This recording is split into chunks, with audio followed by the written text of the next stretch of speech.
तर good morning friends, आपण बघणार आहोत आज integral of the types. Integral of the types. Integration of dx upon a plus b sin x and integration of dx upon a plus b cos x and integration of dx upon a sin x plus b cos x plus c. a sin x plus b cos x plus c.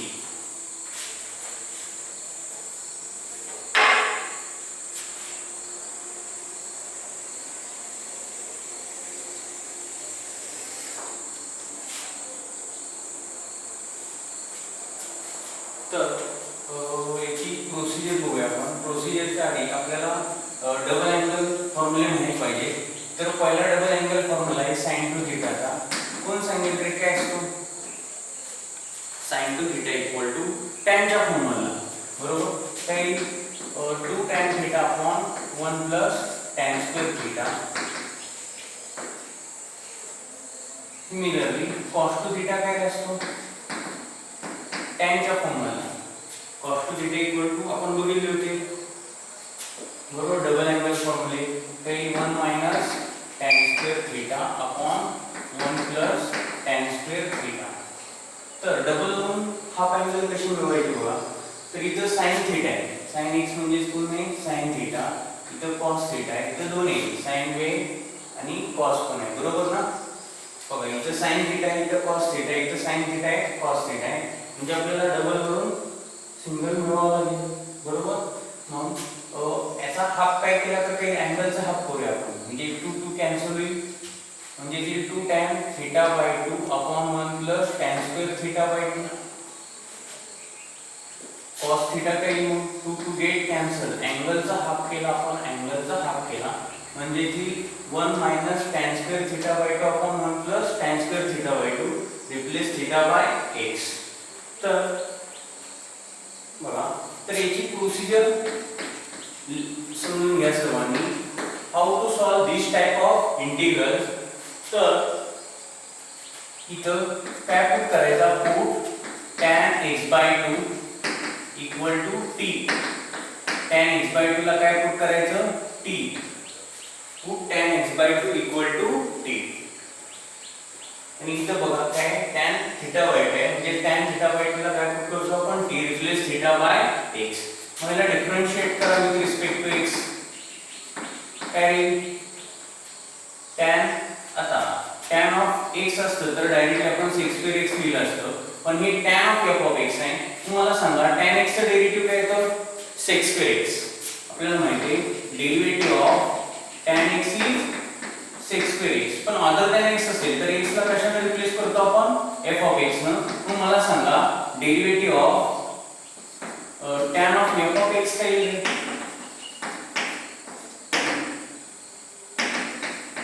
कोण सांगेल? sec² of f of x into f dash x. Replace x by f of x. sec² of f of x into f dash x. तर हे derivative मिळेल किंवा आपण त्याला व्यवस्थित लिहूया. म्हणजे जी derivative of tan of f of x is equal to sec² of f of x into f dash x. तर हा फॉर्म्युला आपल्याला यूज करावा लागेल, बरोबर? म्हणजे ते sec² of f of x into f dash x.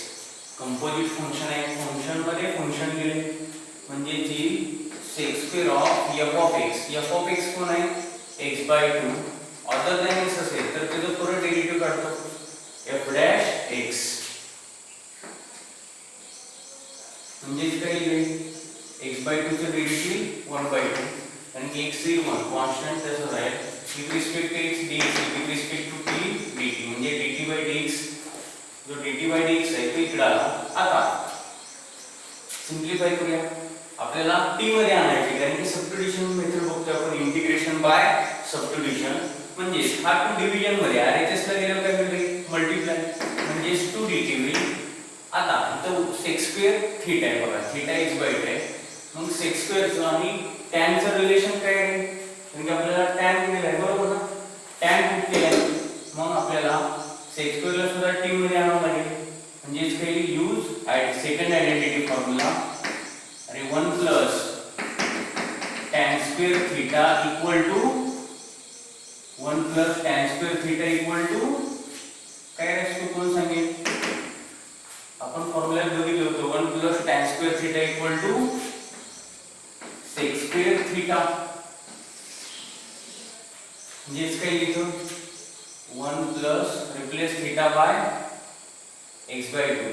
sec square थीटाला कसं लिहू शकतो आपण 1 plus tan square theta and theta is replaced by x/2 म्हणजे जी 1 plus tan square x/2 dx. म्हणजेच काही 1 प्लस tan x/2 काय पुट केलं आपण t. मग tan स्क्वेअर x/2 काय लिहिले t स्क्वेअर, कारण की दोन्ही साइडचा जर स्क्वेअर केला तर t स्क्वेअर ची व्हॅल्यू मिळेल tan square x/2 into dx equal to 2 dt. आपल्याला dx फाइंड करायची म्हणजेच काय लिहिले dx 1 plus t square into RHS ला गेलो डिवाइड म्हणजे मिळेल 2 dt upon 1 plus t square. ही मिळाली व्हॅल्यू dx ची. आता त्याच्यावरून आपल्याला दिलेल्या इंटिग्रल मध्ये कंटेनिंग sin x आहे. मग जर sin theta to tan theta by 2 upon 1 plus tan square theta by 2 असेल तर sin x काय येईल 2 tan थीटा बाय 2 म्हणजे काय t अपॉन, कारण की अँगल इथं थीटा आहे इथं x आहे म्हणजे ती 2t upon 1 plus t square. Similarly cos x काय 1 minus tan square theta by 2 upon 1 plus tan square theta by 2 आहे म्हणजे ती 1 मायनस tan x/2 जर t असेल तर tan square x/2 t square upon 1 plus tan square theta by 2 म्हणजे tan square x/2 आहे म्हणजे ती 1 plus t square where t equal to tan x/2 where t equal to इथं म्हणूया where t equal to tan x/2 where t equal to tan x/2. तर आपल्याला ह्या चार व्हॅल्यू माहित पाहिजे. तर परत एकदा सांगतो बघा dx येतो आपला 2 dt upon 1 plus t square. sin x असतो 2t upon 1 plus t square. sin x असतो 2t upon 1 plus t square. cos x येतो आपला 1 minus t square upon 1 plus t square where t equal to tan x/2 where t equal to tan x/2. तर ही procedure आहे बरोबर. म्हणजे ह्या value directly आपण कशा सबस्टिट्यूट करायच्या तर हे सोडवत बसायचं नाही एक्झाम्पल मध्ये, डायरेक्टली सबस्टिट्यूशन करायचं. फक्त हे कसं आलं हे रिझन सांगितलं मी तुम्हाला की हे कसं येतं. समजलं का सर्वांना? तर इथपर्यंत लिहून घ्या, मग याच्यावर आपण एक्झाम्पल्स बघूया.